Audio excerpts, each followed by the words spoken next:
I'd say stop thinking so much. That's what I would say. I feel like the world thinks too much. I feel like if they just spent more time living and just not thinking. But that's me, you know, I don't think ever, and I seem to be doing okay. I'm a happy guy. For the most part, I think that, you know, some people just need to stop thinking about everything they do and just do it. But who wants to take advice from a 19-year-old kid? At just 19 years old, Mac Miller spoke those words. They sound simple, even lighthearted, but they reveal something deeper. A young man who understood that overthinking can crush creativity and that living freely can unlock something greater. Today, those words feel like both advice and a warning, because Mac's story, the highs, the struggles, the impact, would remind the world just how fragile life can be. This is the story of Malcolm James McCormick, the boy from Pittsburgh who became Mac Miller, a kid with a smile that lit up a room, a passion that couldn't be contained, and a legacy that refuses to fade. Malcolm was born January 19, 1992 in Pittsburgh, Pennsylvania. Raised in Point Breeze, he was just like any other kid at first, going to school, playing sports, trying to figure out his place in the world. But one thing set him apart. From the beginning, music wasn't just something he liked, it was something he lived. By middle school, he had already taught himself piano, guitar, drums, and bass. Most kids his age were figuring out video games or hanging at the mall. Mac was building the foundation of a future career without even realizing it. When his voice didn't fit the dream of singing, he pivoted. He picked up rap and everything suddenly clicked. With his friends by his side, the beats never stopped. On the bus sitting here in a toga. I ain't God, but you can call me Hova. In the Range Rover, never sober. I don't even know, cause you know I am a flower. Professional freestyle, make you smile. I don't even know, cause my flow is worthwhile. I got style, I hypnotize mind. I pull out the 9 and I place it in your spine. Every time it's a dime, every time that I rhyme. I spit a few lines and I act like it's a crime. Put me away, take me to jail. Never fail to tell the tale if you wanna hear me go. That's right. That's the clip fans love to revisit. Not because it's polished, not because it's perfect, but because it's real. Just a teenager on a bus, surrounded by his boys, flowing with ease. No contracts, no cameras, no critics, just passion. You can see it in his smile, hear it in his delivery, feel it in the energy of everyone around him. That was Mac before the world knew his name, and it's proof that greatness starts small, with raw love for what you do. Moments like this are why fans feel like they grew up with Mac. They saw him as one of them, just a regular kid chasing a dream. And soon, that dream was bigger than anyone expected. By high school, Mac wasn't just rapping for fun. He was hustling, recording mixtapes on old computers, handing out CDs in hallways, pushing his music anywhere someone would listen. It didn't take long before Pittsburgh noticed. His name started circulating, his shows started filling up, and the city began to realize it had something special. And then, the moment every hometown artist dreams of, recognition from the city itself. All the young talent and potential in this city, we bestow upon you this key to the city as a token of appreciation. Congratulations.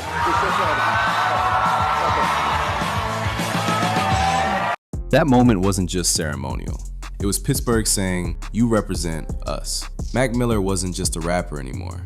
He was a symbol of the city's pride. From Point Breeze to Blue Slide Park, he carried the weight of a community that believed in him. For fans who grew up in Pittsburgh, watching him get the keys meant one of their own had made it. For Mac, it was a milestone that proved his grind was paying off. And yet, even with that recognition, Mac never let the fame change who he was. That's why people loved him. He could stand on a stage and perform for thousands, but still feel like the same kids you could talk to at the park. But being loved doesn't mean life is easy, and Mac never pretended it was. As his career grew, so did the pressure. Touring, recording, being judged by critics and praised by fans all at once, it's a lot for anyone, especially someone still so young. But Mac did something most artists shy away from. He let people see the cracks. He admitted the doubts. He spoke openly about insecurities and what it felt like to give so much of himself to the world.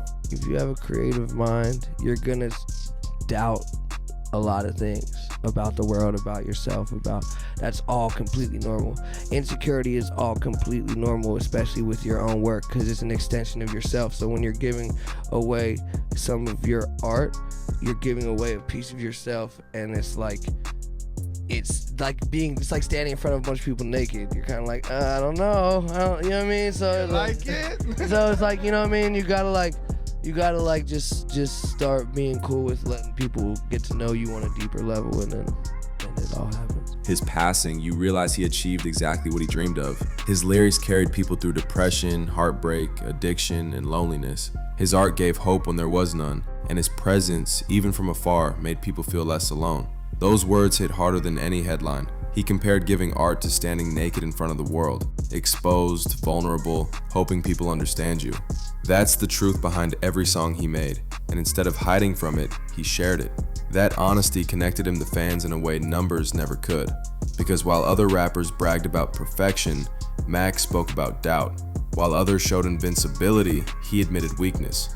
And in doing so, he gave people permission to be themselves. For fans, Mac wasn't just a musician. He was a mirror, someone who reflected their struggles, their fears, and their hopes. And even when he battled his own demons, his vision was always rooted in something bigger than himself. Mac Miller never wanted to be remembered just for songs on the charts. His dream was deeper. He wanted his music to mean something, to influence people in a positive way, to leave behind something that lasted longer than his own lifetime. He said it best himself. For me, it's being able to touch and affect people in a positive way, and have music that lasts for a long time, have a long career, and being able to be influential in a positive way. That was his mission. Not fame, not fortune, but impact. And when you look at the way his music still heals people years after Mac wanted to create music that would last forever, and in a way, he did. Hey yo, what's up y'all? It's the kid Mac Miller, that high school rapper y'all love. I just want to tell everybody this hip hop shit right here, I live it. 100% point blank motherfucking period. I ain't got no other options. I ain't got no backup plan. This is it for me. But the story of Mac Miller isn't just about the legacy he left. It's also about the day the music world lost him. September 7th, 2018. The headlines came suddenly, cutting through the noise of the day like a knife. For millions of fans, it felt like time stopped. Even now, those words are hard to hear. Mac Miller, gone at just 26 years old. The boy from Point Breeze who dreamed of making music that lasted forever, taken far too soon. In Pittsburgh, fans gathered at Blue Slide Park, turning the playground into a shrine. Across the country, vigils formed, candles lit, tears shed. Online, stories poured in of how Mac had saved lives, changed lives, inspired lives. His passing wasn't just another celebrity headline, it was personal. For so many, it felt like losing a brother, a best friend, a piece of themselves. And maybe that's because Mac never built walls between himself and his audience. He gave them everything, his joy, his pain, his doubts, his dreams.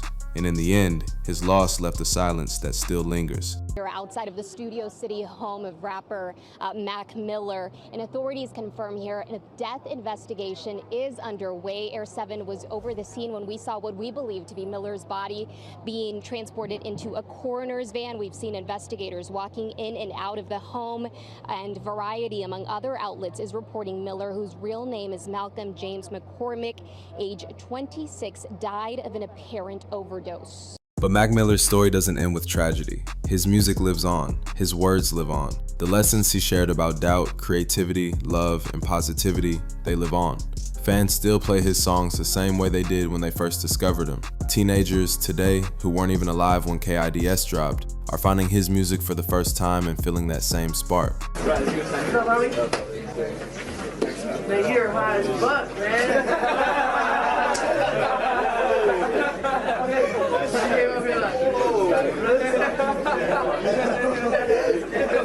That's the definition of timeless. And that's the truth about Mac's impact. He once said he wanted to touch people in a positive way, to leave music that lasted long after he was gone. That dream came true. His honesty about insecurity, his willingness to admit doubt, his ability to mix joy with pain, all of it created a blueprint that fans still lean on today. But beyond the music, there's a bigger lesson. Mac Miller's story is beautiful and heartbreaking all at once.